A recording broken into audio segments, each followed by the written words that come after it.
Hi, it's Global Politics with Jim Martin. Today I want to talk about the outcome of the German elections last week.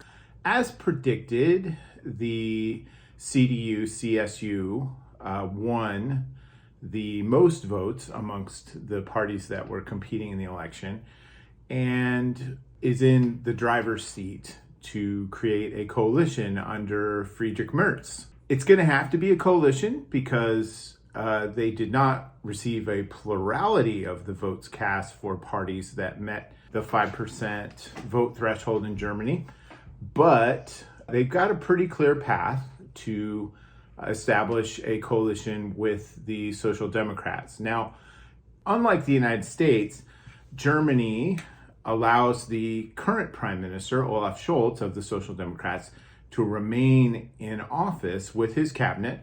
They don't do anything much. They're kind of legally prevented from doing so. They kind of keep everything just moving in the direction that it's been running until a coalition agreement can be reached and the parliament confirms that indeed this is a legitimate government. How long that will take depends on the fine details of the coalition agreement that's reached. And these are formal legal documents that essentially establish the policy positions of both parties and what they want to get done while they're in government. So this could take a couple of weeks if they really get to work hard. It could take a couple of months. It's really hard to say. Usually in Germany, these things are concluded relatively quickly, but given all the circumstances, it could take a minute. How did other parties do? Die Linke, the left party, traditional left party in Germany, did fairly well, picked up some votes, apparently among women in many cases. The Jazerra-Wagenknecht alliance didn't do as well as predicted, just came in under the 5% margin for being able to seat people into the Bundestag. So looks like they missed out. They have filed a challenge to that. There may be some sort of recount. Hard to say whether she'll pick up anything or not. Germans are efficient at elections, so it's probably unlikely. The Green Party didn't do quite as well as expected. Their party chief actually resigned in the wake of that, and it's kind of disappointing. A lot of people liked him. They're going to be seated in the Bundestag, but they lost some votes. The big news out of the election was the result for the Alternative for Germany, or AfD party, under Alice Weidel. She co-chairs that with a guy, his name's escaping my mind right here at the moment. They came in around 20%, which underperformed their predicted result. They were supposed to get something more like 22, 23% according to polling, but they came in under that, yet they've about doubled their representation in the Bundestag. They are the second largest party in Germany. However, there's a huge animosity among every other party for cooperating with the AfD, so they will be in the Bundestag, but they really won't be able to do anything other than complain a lot.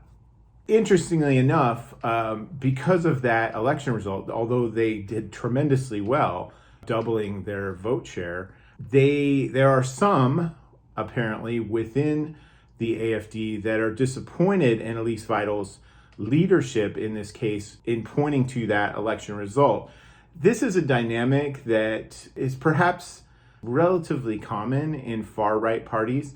There's always a lot of backstabbing and competition and things going on about who is the most hard right person there is. There are some voices critiquing her for that because she represents, oddly enough, given a lot of the things she said, a moderate faction of the AfD. For those who don't know, I may do a longer video on the AfD, but the AfD has some nasty characters in it, for sure. Holocaust deniers, pro-Russia people, these kinds of things. There's also been some controversy and perhaps legal controversy over campaign funding for the AfD by outside agents, such as some people associated with the Austrian far-right party, the Freedom Party, and somebody in Switzerland who has made some considerable donations to the AfD. What's likely to come up next is this period of coalition negotiations between the SPD, the Social Democrats, and the CDU-CSU. That will take, again, some time. Merz will emerge from that as the chancellor when that all wraps itself up. You will see a Germany that is more conservative in terms of its approach to immigration, that will make some moves in that direction, that will be more open to business interests, that has prioritized defense spending in many ways. Coalition with the SPD is not a tremendous barrier to all of those things, although they will probably attempt to moderate their stances on some of those things. Another thing that the next German government and Merz is likely to emphasize is infrastructure.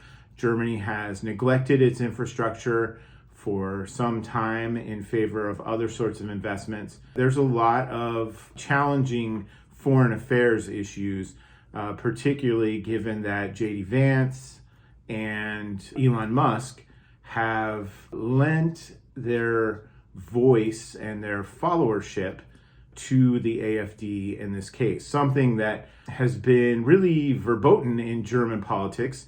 They do not comment on US elections or potential campaigns or outcomes. Those who might tell you that it's really no big deal, it's a big deal. And the Germans are not happy about it. And that may have played some small role in how the AfD underperformed what they thought would be a more favorable result. Despite the fact that they did very well, they had a dominant performance in the former East German districts of Germany. Another facet of the Merz-led coalition will most likely be a further emphasis on defense spending, a further emphasis on Ukraine in terms of providing more support. This is especially important given that the United States is stepping a relationship of animosity towards Ukraine rather than support.